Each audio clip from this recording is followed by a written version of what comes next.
Buenas tardes a todas las personas que nos siguen en nuestro canal de YouTube de Centro Sefarat Israel.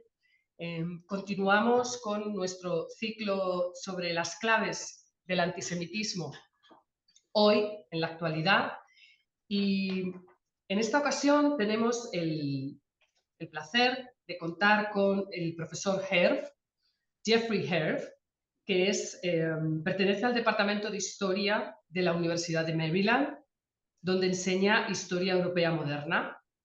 Entre sus temas de investigación se encuentran memoria y política sobre el Holocausto en la Alemania Oriental y Occidental, la propaganda antisemita local de la Alemania nazi, la propaganda nazi dirigida al norte de África y Oriente Medio, la historia del antagonismo hacia Israel por parte del régimen de Alemania Oriental y las organizaciones de izquierda de Alemania Occidental, desde la Guerra de los 6 días en 1967 hasta las revoluciones de 1989 y, por último, el colapso de los estados comunistas europeos y la reunificación alemana de 1990.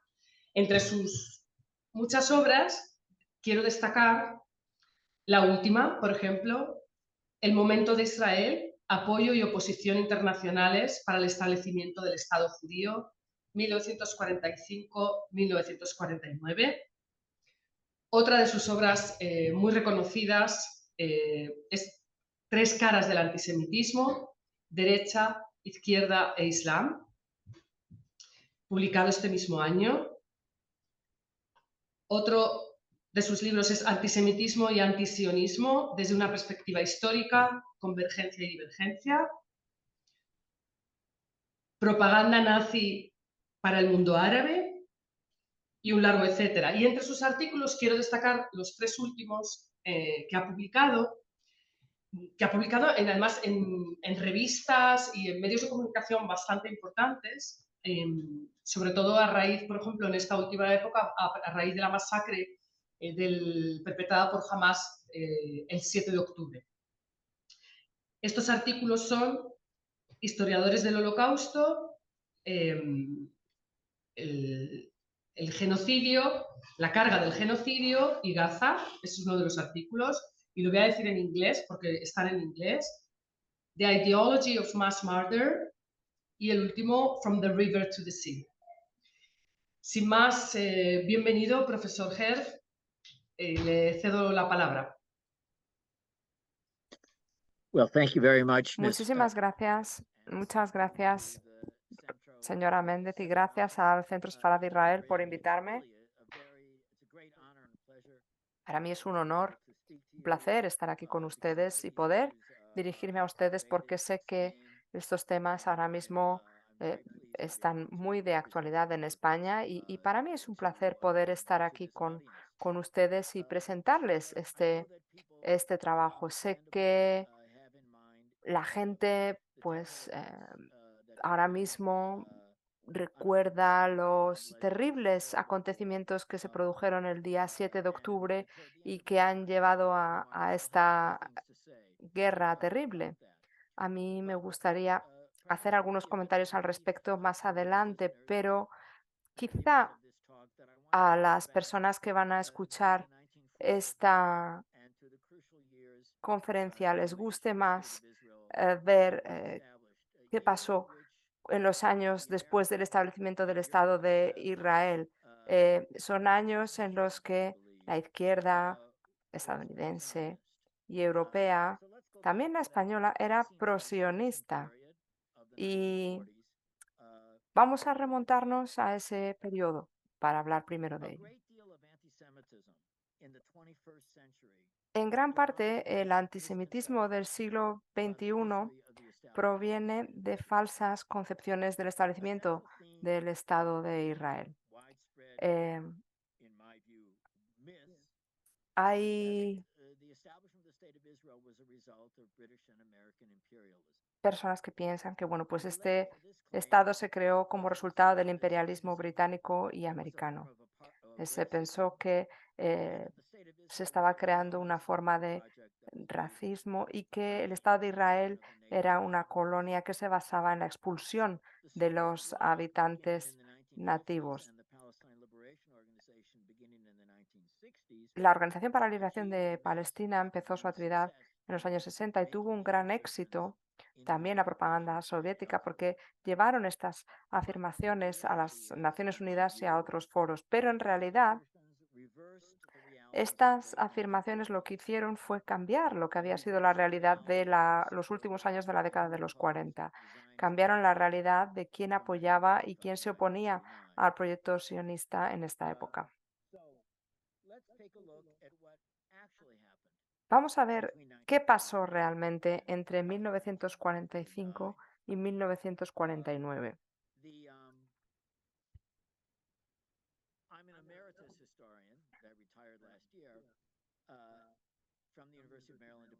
Un historiador que, como soy yo, que ya está jubilado, bueno, pues tiene más tiempo para investigar.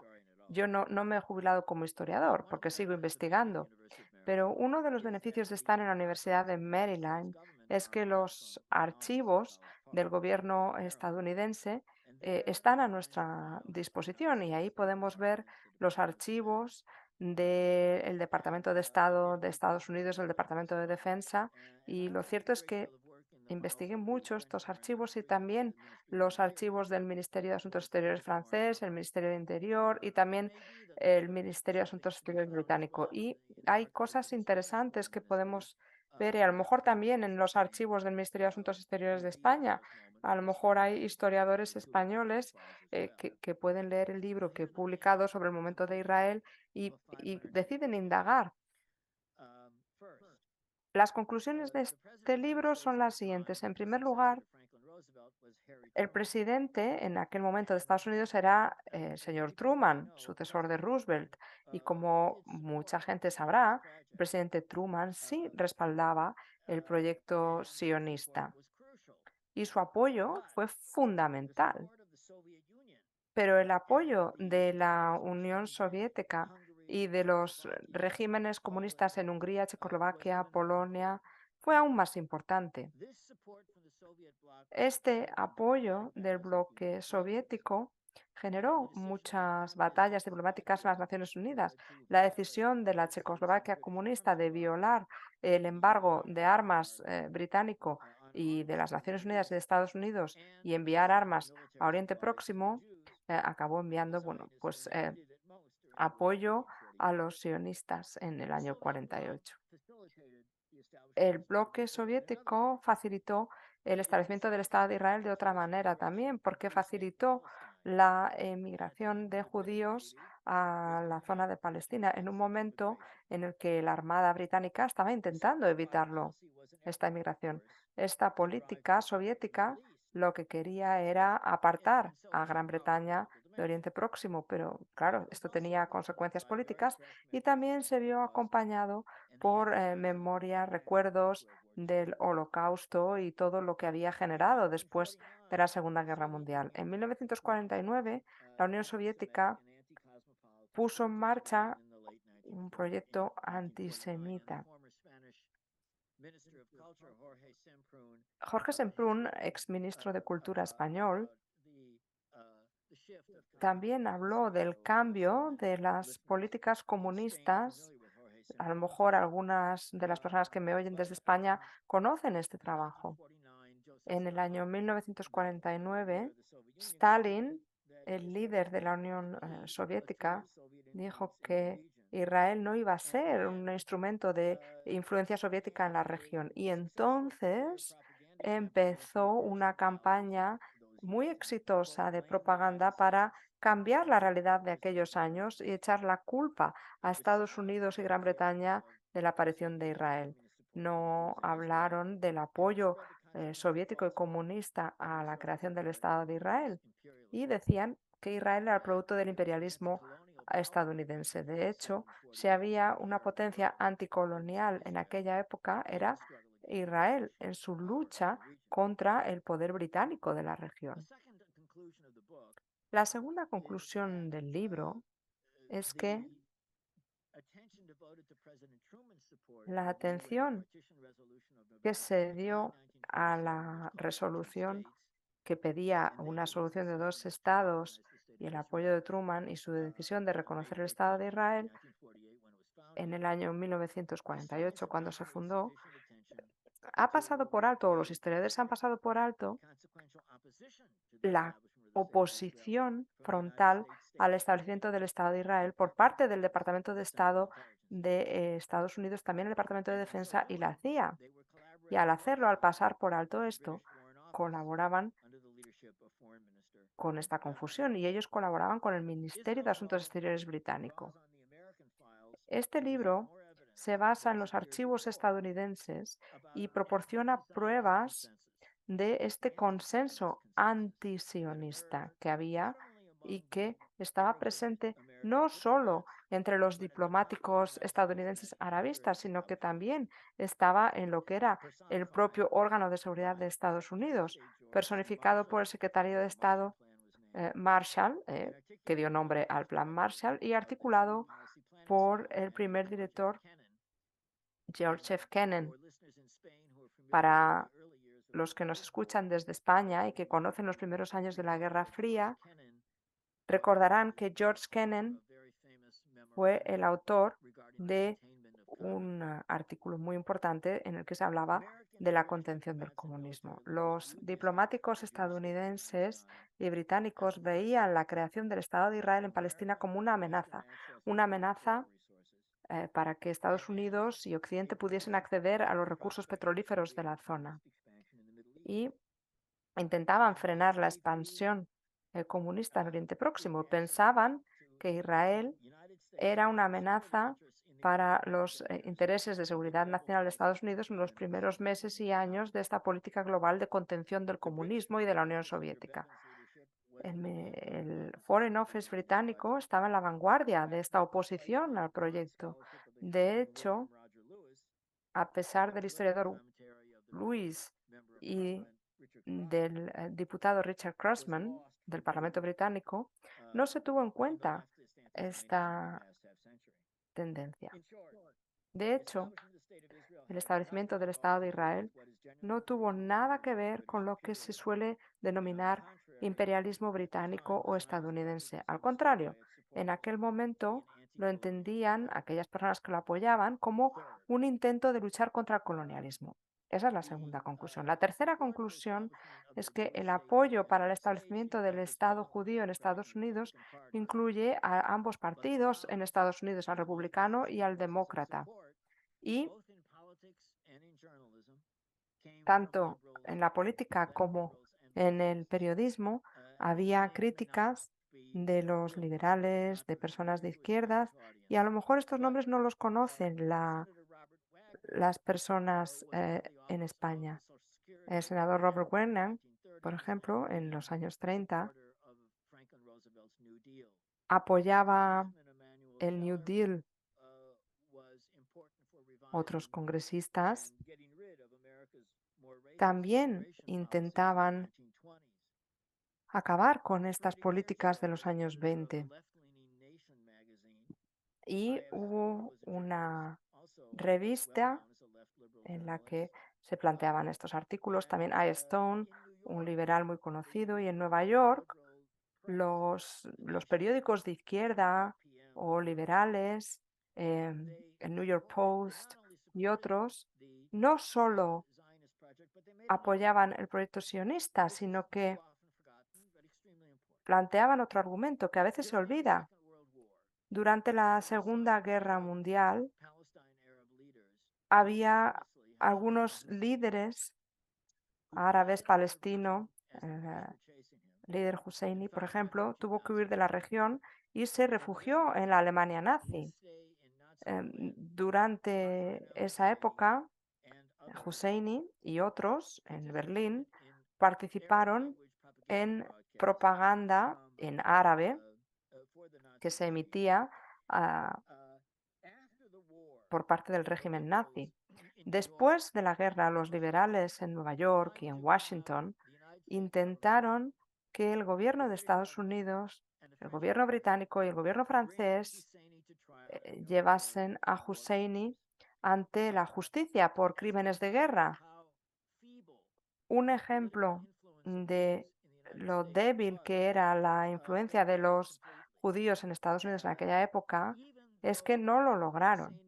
Aunque Husseini estaba bajo arresto domiciliario en las afueras de París y estuvo allí durante un año, de mayo del 45 a mayo del 46, los aliados no lo llevaron ante la justicia. Y ese es uno de los muchos casos en los que vemos cómo los que colaboraban con el régimen nazi en los primeros días de la Guerra Fría pudieron escapar ante esta búsqueda de justicia.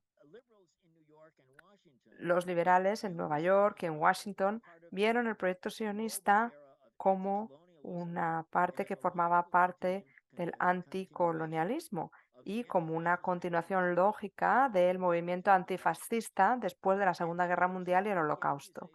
Rechazaron la acusación muy común en el en el Departamento de Estado y en el Foreign Office de que había un vínculo entre el proyecto sionista y la expansión soviética y comunista. Esto lo menciono porque el tema del comunismo y de la Unión Soviética era muy importante y también es muy importante en la historia de España.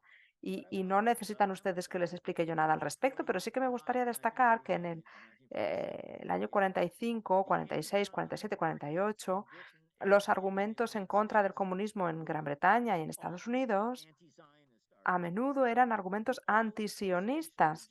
La vinculación de los judíos con el comunismo no se expresaba tan claramente después del Holocausto como lo habían expresado los nazis, claro está, pero esta asociación del sionismo con el comunismo seguía estando ahí, seguía estando en el Foreign Office y en el Departamento de Estado.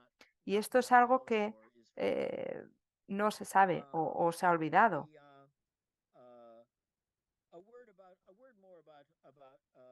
Me gustaría también hablar de Husseini y los esfuerzos para intentar llevarle ante la justicia, que no culminaron, no llegaron a buen puerto.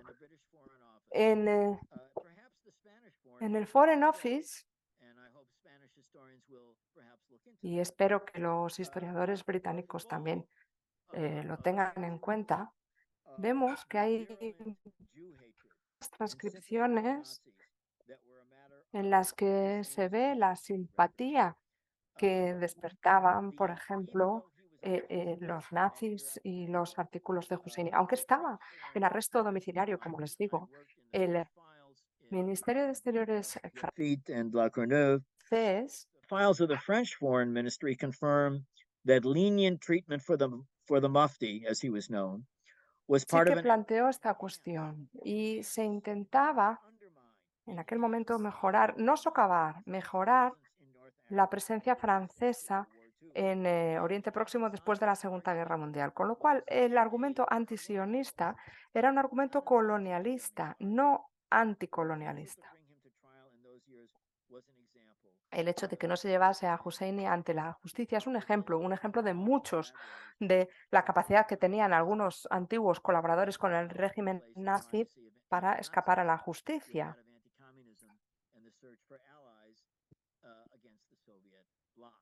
En aquel momento se buscaban también aliados contra el bloque soviético. Así pues, Husseini apareció como líder político de los árabes palestinos ya en el año 1946. Esta historia de fascistas, de nazis que vuelve a aparecer y es algo que conocen los historiadores españoles, porque esto lo conocen después de toda la dictadura de Franco, pero en Alemania en los años 50 obviamente que había algunos nazis que eh, seguían siendo políticos, pero tenían que decir, por lo menos tenían que aparentar que ya no eran nazis, que ya no se creían esta propaganda del régimen nazi. El aspecto más característico de esta reaparición de Husseini como líder de los eh, árabes palestinos es que nunca se le presionó para que se disociase de estas convicciones nazis que tenía. Al contrario, em, el odio de los judíos que ya planteó en la era en la que vivió en Berlín, no se consideró como algo negativo para su carrera política, una carrera política que fue un desastre total para la gente de Palestina. En cuanto a esta acusación de racismo, en España y en otros lugares del mundo conocerán la idea que se menciona en la resolución de las Naciones Unidas, en la que se dice que el sionismo es un tipo de racismo, y aunque esa resolución luego se repudió más adelante en las Naciones Unidas, pues es algo que sigue planteándose en muchos foros académicos en todo el mundo.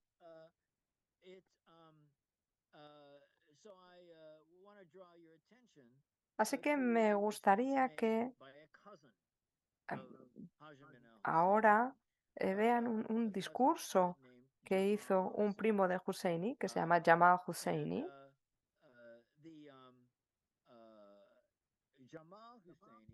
Y Jamal Husseini, este primo de Husseini, era el representante del Comité Árabe ante las Naciones Unidas en el año 47 y 48. Este Comité Árabe y el Consejo Judío eran algunas de las primeras organizaciones no gubernamentales del mundo. Podían intervenir en las Naciones Unidas aunque no eran estados. Y el 29 de septiembre de 1947, Jamal Husseini habló en nombre del Comité Árabe ante las Naciones Unidas e hizo hincapié en que la lucha contra la invasión sionista no tenía nada que ver con el antisemitismo. Las organizaciones sionistas han aprovechado la aparición del antisemitismo para buscar apoyo político para la causa sionista, con lo cual ya en el año 1947 vemos cómo se va afirmando esta idea que seguramente habrán oído ustedes en muchas ocasiones, que el Estado de Israel utiliza las acusaciones de antisemitismo para evitar las críticas. Esta es una afirmación que, como ven ustedes, ya es muy antigua. Pero aquí tenemos las palabras que pronunció Jamal Husseini y me gustaría que las escuchen con atención, porque la Organización de la Liberación de Palestina durante muchas décadas logró que la gente no escuchase estas palabras que él había pronunciado y dijo, y cito, el mundo árabe es homogéneo y va desde el sur hacia el este del Mediterráneo, del norte de África, pasando por Egipto, el Golfo Persa, las fronteras de Turquía hasta el Océano Índico. La gente de este territorio tan amplio hablan un único idioma y tienen la misma historia, tradiciones y aspiraciones. Su unidad forma la base de nuestro entendimiento y una base para la paz. Con estas características, el mundo árabe ofrece una oposición clara a las naciones que ocupan la frontera norte del Mediterráneo, donde hay diversidad de mentalidades. Esto genera siempre una atmósfera de antagonismo. El problema con el proyecto sionista, según Jamal Husseini, era que destruía lo que él denominaba la homogeneidad racial del mundo árabe. En otras palabras, él aquí planteaba un argumento racista, claramente racista, de por qué el proyecto sionista iba a socavar lo que él denominaba la homogeneidad racial del mundo árabe. Él rechazaba un mundo árabe con multiculturalismo o con varias etnias. Husseini, pues, planteaba esta idea de homogeneidad racial, lo cual ya es bastante desafortunado.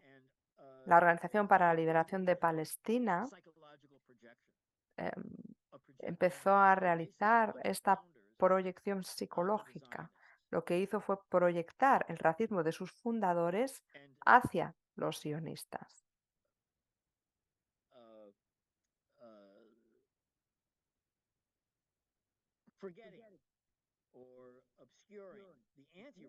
Así se eclipsaba el antirracismo que está claro en la Declaración de Independencia de Israel. For reasons of time, I'm going to have to leave out various details.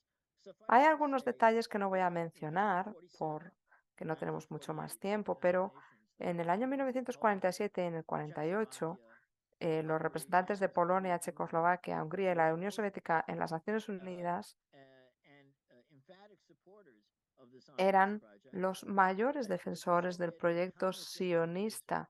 De hecho, los representantes comunistas y soviéticos fueron los primeros que recordaron las realidades del Holocausto y rechazaron las propuestas de Estados Unidos y de Gran Bretaña de abandonar el plan de partición. Se oponían en el Departamento de Estado a este plan.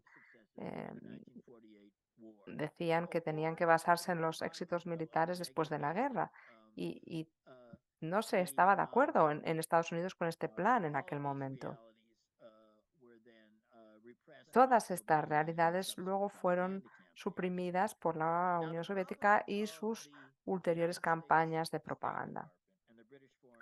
El Departamento de Estado de Estados Unidos y el Foreign Office británico en el año 47 vieron que la opinión pública en Europa y en Estados Unidos había ido progresando a favor del proyecto sionista.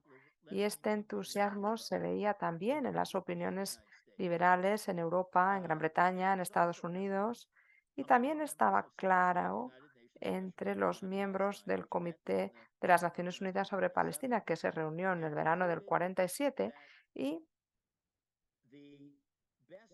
llegó a la conclusión de que la mejor opción para el futuro de Palestina sería el establecimiento de dos estados, un estado árabe que incluiría Gaza y Cisjordania y también una parte de la costa de lo que ahora es el norte de Israel y un estado judío que incluiría un territorio algo inferior al que ocupa en la actualidad el Estado de Israel. El recuerdo del Holocausto y de la colaboración de Hussein con los nazis, la angustia de los supervivientes, de los refugiados y el drama de los refugiados judíos durante el éxodo de ese verano, todo esto contribuyó a que hubiese este apoyo a la creación de un Estado judío en Palestina. Eso fue en el verano del 47, pero al mismo tiempo estaban pasando otras cosas. En la primavera del 47, lo más importante es que Estados Unidos y Gran Bretaña empezaban a adoptar ya una política de contención del comunismo en Europa. El principal acontecimiento de aquellos años para la política británica y estadounidense no era Israel, era realmente la lucha por el futuro de Europa.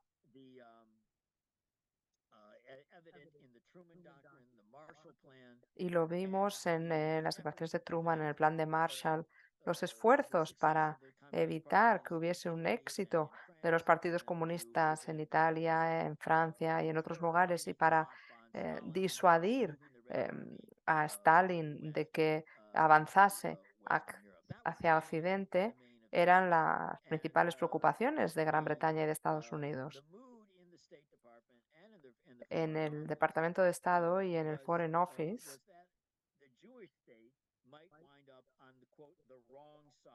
se pensaba que Estados Unidos, el Estado judío podía acabar en el lado equivocado, ¿no? Y entonces los servicios de inteligencia de Gran Bretaña y de Estados Unidos vieron este vínculo entre la expansión soviética y el proyecto sionista y decían que este flujo de refugiados a Palestina sería una manera de que Stalin metiese a agentes del KGB en Palestina, donde podrían divulgar el odio hacia los británicos y los estadounidenses. El Ministerio de Asuntos Exteriores francés llegó a la conclusión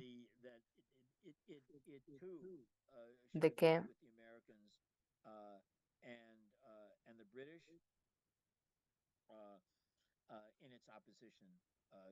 había que oponerse a esta inmigración judía hacia Palestina. Para mí, uno de los aspectos más interesantes al preparar el libro tiene que ver con los archivos del Ministerio del Interior de Francia. En esos archivos podemos ver lo que pensaba la izquierda francesa.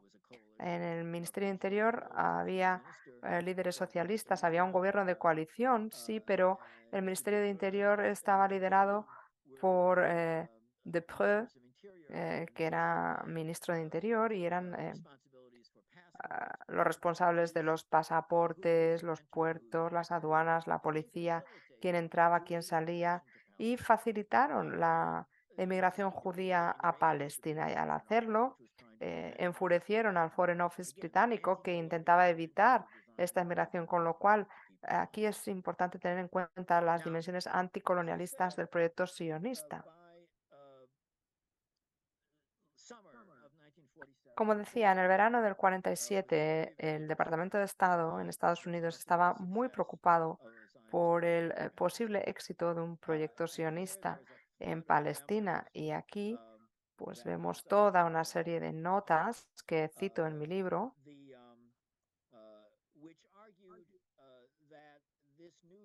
en las que se decía que este nuevo Estado judío sería un desastre para los intereses estadounidenses, pondría en peligro el acceso al petróleo y permitiría una expansión del comunismo.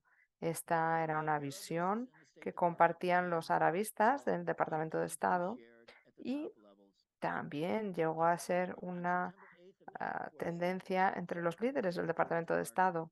El secretario de Estado George Marshall aseguró al ministro de Asuntos Exteriores británico que la piedra angular de la manera de pensar de Estados Unidos es el mantenimiento de la posición británica en la medida de lo posible en Oriente Próximo. La piedra angular de nuestra reflexión es que hay que mantener esta posición británica en la medida de lo posible. Si en Estados Unidos se tenía que elegir entre Gran Bretaña, un aliado, o los judíos, que no tenían ninguna soberanía, estaba claro que Marshall iba a optar por Gran Bretaña. Y para mantener la posición británica en Oriente Próximo había que oponerse a este objetivo de establecer un Estado judío independiente en Palestina.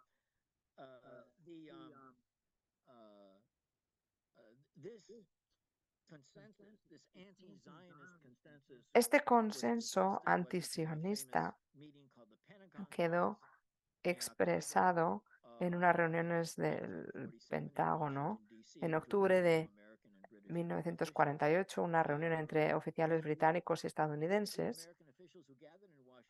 Allí se reunieron en aquellas reuniones y no estaban preocupados por la expansión del comunismo en los estados árabes, porque pensaban que los estados árabes en aquel momento eran muy conservadores también desde un punto de vista cultural, muy religiosos y mucho más resistentes al contagio comunista que el sionismo, lo cual incluía a muchos judíos que venían de países del este y del centro de Europa y habían estado expuestos al marxismo, por ejemplo.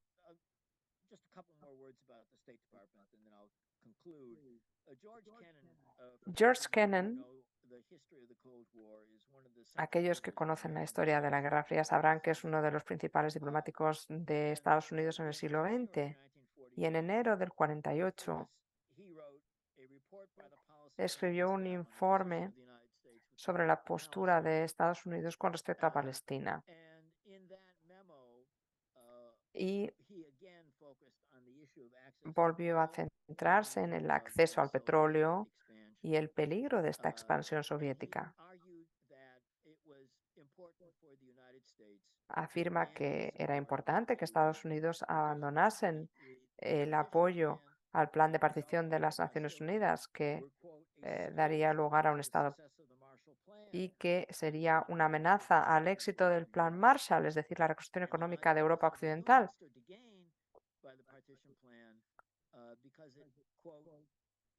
Decía que la Unión Soviética apoyaba el plan de partición porque ofrecía la oportunidad de que Rusia pudiese mantener el control en la región. Con lo cual se vuelve a sacar a colación el argumento anticomunista de contener a la Unión Soviética, el argumento del acceso al petróleo. Todos estos argumentos estaban en el Foreign Office, en el Departamento de Estado, en el Pentágono, en la Seguridad Nacional, y vemos cómo se oponían entonces a la creación del Estado de Israel.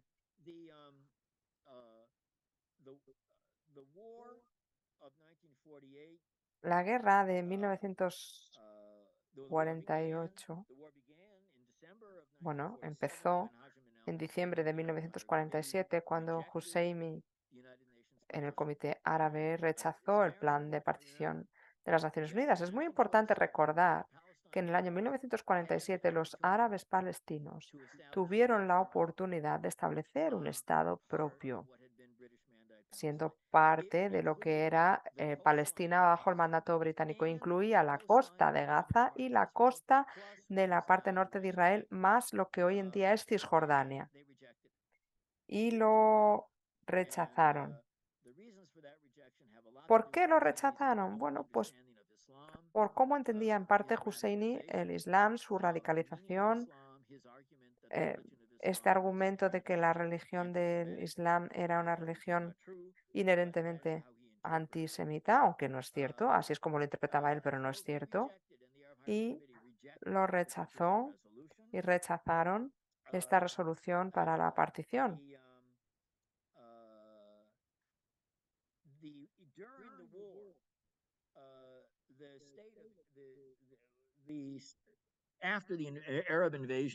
Después de la invasión de junio del 48, el Estado de Israel necesitaba armas desesperadamente. Estados Unidos y Gran Bretaña impusieron un embargo a las armas de las Naciones Unidas, embargo a Oriente Próximo. Y este embargo dañó mucho más a Israel que a los estados árabes, porque los estados árabes como estados ya contaban con sus propios ejércitos. Israel estaba en el proceso de crear sus propias instituciones militares. Las armas que necesitaba Israel, algunas provenían de organizaciones privadas de Estados Unidos, algunas de Francia, pero la mayor contribución, aparte de las que se producían en Israel, vino de la Checoslovaquia comunista. Con lo cual, una vez más, aquí vemos que este hecho es un hecho un poco incómodo para aquellos que se consideren más de izquierdas en la actualidad. O bien en los argumentos diplomáticos de las Naciones Unidas, o bien con la entrega de armas, quedó claro que el bloque soviético era el que más apoyaba. Además, teniendo en cuenta la guerra en Ucrania, es importante recordar que Taresenko, presidente del Departamento de Historia de la Universidad de Kiev, era representante de las SSR de Ucrania en el Consejo de Seguridad en el año 1948 y Taresenko y Gromyko, tal y como indican los documentos de las Naciones Unidas, apoyaban los argumentos de Abi Iban y Moshe Sherod, los representantes de Israel en aquel verano. Me gustaría concluir con una anécdota. En mayo del 49, es decir, después de la guerra, cuando ya se estableció el Estado de Israel, el presidente Truman envió una carta al primer ministro David Ben-Gurion en la que expresaba su malestar con respecto al rechazo de Israel a permitir que los refugiados árabes pudiesen volver a la zona y el rechazo a no participar en los debates o en las conversaciones sobre las fronteras. Ben Gurion respondió a esta misiva con una nota transmitida por el embajador estadounidense ante Israel. Y decía que si los árabes querían negociar y firmar un acuerdo de paz, tendría sentido hablar de la cuestión de los refugiados. Pero como no querían reconocer el Estado de Israel, no tenía ningún sentido sentarse a hablar. En esta nota, Truman hacía referencia a lo que Estados Unidos había hecho para ayudar a Israel.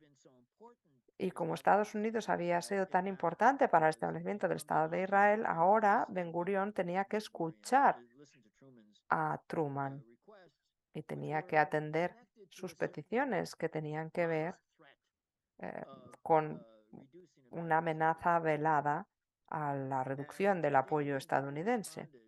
David Ben Gurión, según las notas del diplomático estadounidense, dijo: no puede haber ninguna acción de Naciones Unidas para aplicar esta resolución o evitar la agresión de Siria, Egipto, Líbano en el 48. De hecho, el embargo alentó a los agresores árabes, poniendo en tela de juicio la propia existencia del Estado de Israel. Ben Gurión respondió entonces al presidente Truman y le dijo: si en el año 48 no se hubiese apoyado, se hubiese exterminado a los judíos en aquel momento. Ahora bien, la idea de que el Estado de Israel era un producto del imperialismo occidental que se había impuesto a los inocentes ciudadanos de la Palestina del mandato británico se ha convertido en una idea bastante establecida en la política mundial, y los recuerdos de lo que fue la realidad de aquellos años de la oposición británica y estadounidense y el apoyo de los estados comunistas y de la Unión Soviética se ha ido olvidando. Uno de los objetivos de este libro es recordar un periodo muy breve, aquel periodo en el que las pasiones del antifascismo no habían quedado olvidadas todavía por aquellos que querían luchar contra el comunismo. El acceso al petróleo y la expansión del comunismo iban en contra, y no a favor, sino en contra del establecimiento de un Estado judío en Palestina. Al contrario de lo que se cree y de lo que alimenta el antisemitismo, el Estado de Israel se fundó con una oposición frontal por parte de las instituciones de Estados Unidos y Gran Bretaña.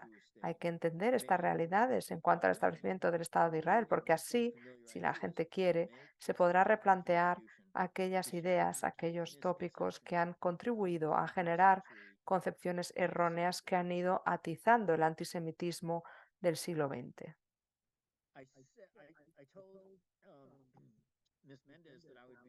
Le dije a la señora Méndez que podía hablar también de Hamás y de los acontecimientos más recientes, pero creo que tiene sentido que zanjemos esta parte de la conferencia y, si les parece, le demos la palabra a ella por si quiere hacer alguna pregunta, porque creo que es bueno que reflexionemos sobre estos argumentos históricos antes de pasar a cuestiones más recientes. Gracias. Muchas gracias, profesor Herr, por esta exposición tan clarificadora y tan interesante, yendo a los orígenes del Estado de Israel, con tanta información y tanta documentación que ha manejado, creo que arroja mucha luz en este caso a muchos de los mitos que rodean el establecimiento del Estado de Israel y al Estado de Israel mismo de hoy en día, que perduran, mitos que perduran hasta hoy en día. Yo quería hacerle dos preguntas.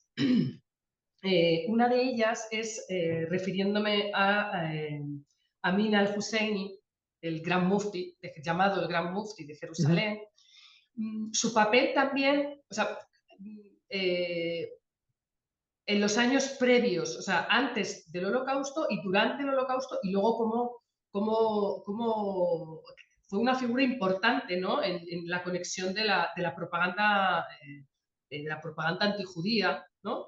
Y hubo conexiones con con el antisemitismo también de la parte soviética, de la parte soviética, cómo se unen, cómo se entrelazan y qué consecuencias tuvo después, ¿no? Una vez, después de la Segunda Guerra Mundial y una vez también establecido el Estado de Israel, cómo influyó su figura en Oriente Medio, ¿no? En todos los países y toda la zona de Oriente Medio respecto a Israel. Y luego le hago la otra pregunta. Gracias. Yeah, well, Husseini was Sí, Husseini era un anticomunista recalcitrante. En sus discursos en Berlín, en las emisiones que hacía, denunciaba el poder de los judíos en Estados Unidos, en Gran Bretaña y también en la Unión Soviética. De hecho, compartía la interpretación de Hitler de la Segunda Guerra Mundial como una guerra contra los judíos. O sea que era una persona claramente anticomunista. Y es algo que tenemos que tener en cuenta. En cuanto al impacto que tuvo su figura, bueno, pues es algo que debaten mucho los historiadores. En aquel momento, muchas personas en el mundo árabe eran analfabetas, mucho más que en la actualidad. Y el número o el porcentaje de personas que participaban activamente en la política era muy reducido. Pero era una figura muy popular entre la hermandad musulmana en Egipto. Cuando volvió de París en el año 46, Hassan al-Banna, el líder de la hermandad musulmana, dijo: Hitler ha muerto, pero Hashamin continuará con la lucha. En el año 46 lo eligieron presidente de la principal organización palestina y se le veía como el líder del nacionalismo palestino en el año 47, en el año 48.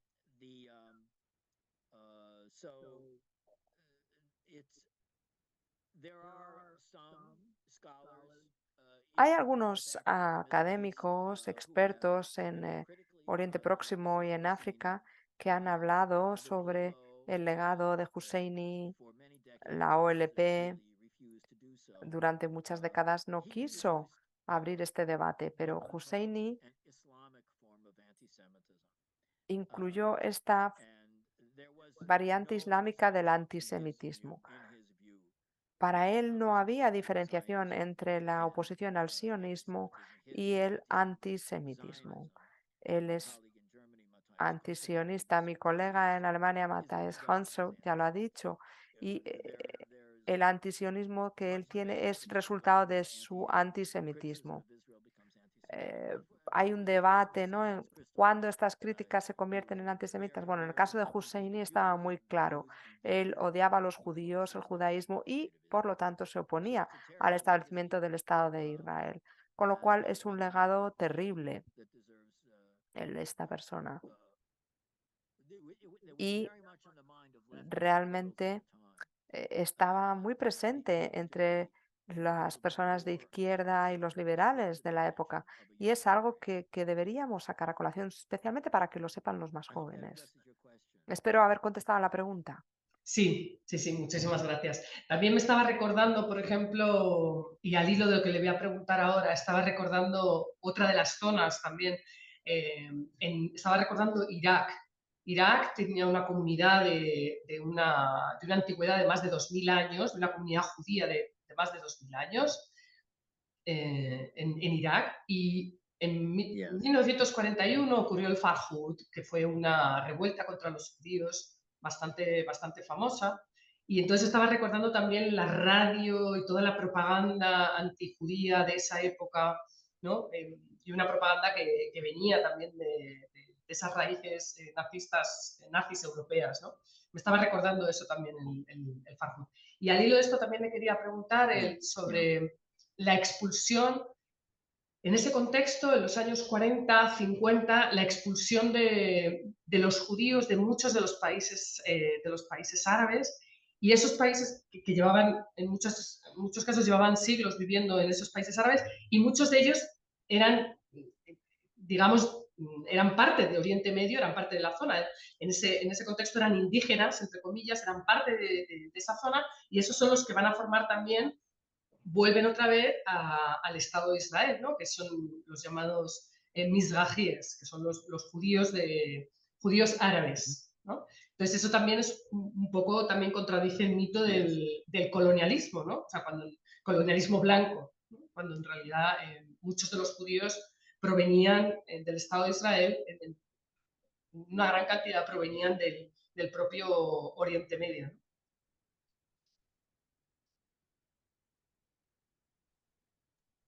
Well, you make the case very well. I Sí, don't have. sí, yo creo que el argumento queda más que explicado, ¿no? Estoy totalmente de acuerdo. Espero que el Ministerio de Asuntos Exteriores español plantee estos argumentos también en Naciones Unidas, porque las Naciones Unidas han tenido un papel atroz, han sido parte del problema durante muchas décadas porque han ignorado la destrucción de la vida judía en África del Norte y en Oriente Próximo. Los judíos, tal y como ha dicho usted, llevaban viviendo miles de años en esos países, en el norte de África y en Oriente Próximo, y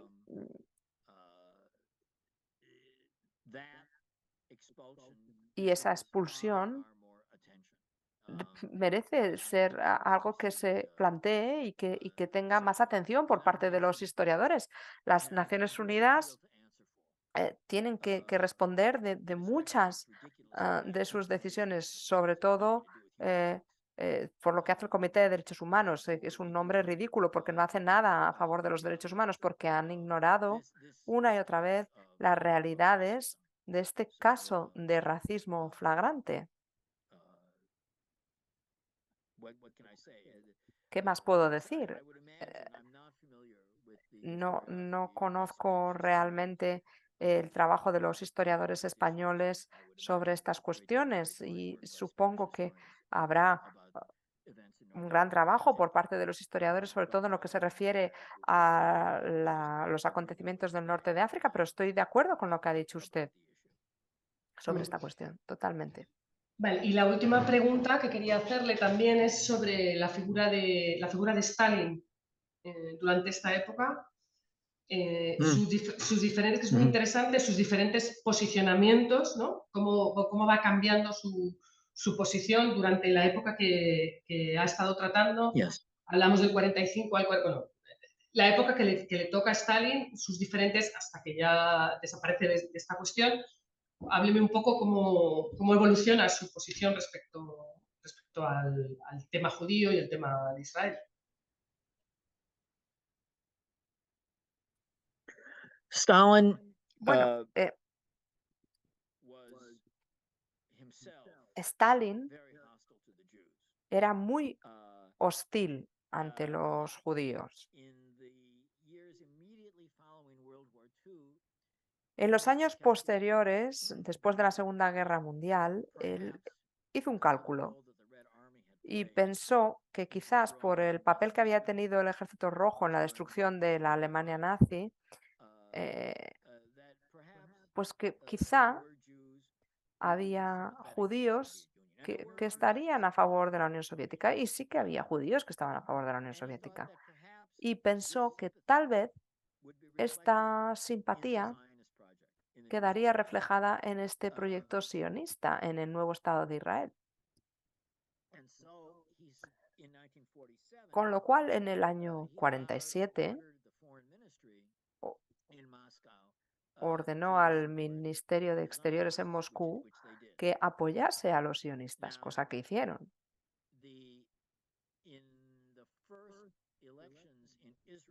En las primeras elecciones en Israel, en diciembre de 1949, el Partido Comunista Israelí recibió un 2% de los votos y a Stalin entonces le quedó claro que las fuerzas prosoviéticas en Israel eran una minoría y David Ben-Gurion formó un gobierno socialdemócrata, un gobierno de coalición que no incluía a los comunistas y era el primer gobierno de coalición del Estado de Israel. Y en aquel momento Stalin entendió que su apuesta de que este nuevo Estado de Israel iba a ser prosoviético era una apuesta errónea. Y ese fue el inicio de este cambio de posicionamiento con respecto a Israel. Pensó que para echar a Gran Bretaña de Oriente Próximo tendría más sentido establecer alianzas con los gobiernos conservadores del mundo árabe. En aquel momento, Stalin y el liderazgo soviético después hicieron todo lo que estuvo a su alcance y tuvieron éxito para borrar los recuerdos del 48 y del 49 en los que habían desempeñado un papel preponderante en el apoyo a la creación del Estado de Israel. Y entonces llegaron décadas de propaganda muy exitosas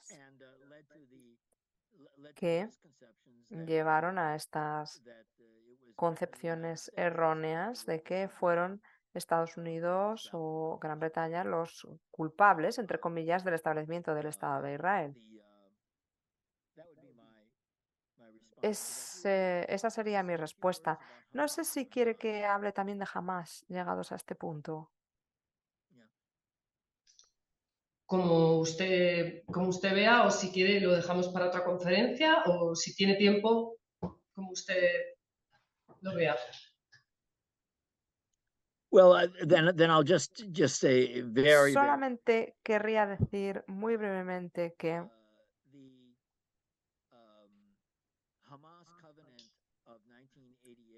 el pacto de Hamás de 1988, que está online, no sé si está en español, pero en inglés sí, el proyecto de la Universidad de Yale lo ha recopilado. Este pacto de Hamás de 1988 está lleno de teorías de la conspiración antisemitas que recuerdan los protocolos de la propaganda nazi.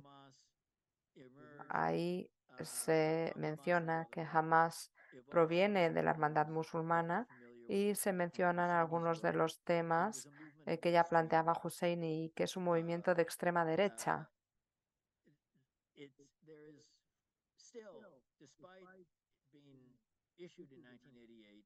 A pesar de que se emitió en 1989, no ha logrado mucha difusión, con lo cual sí que me gustaría que la gente en España eche un vistazo a este texto y tenga en cuenta también lo que ha mencionado usted antes, ¿no?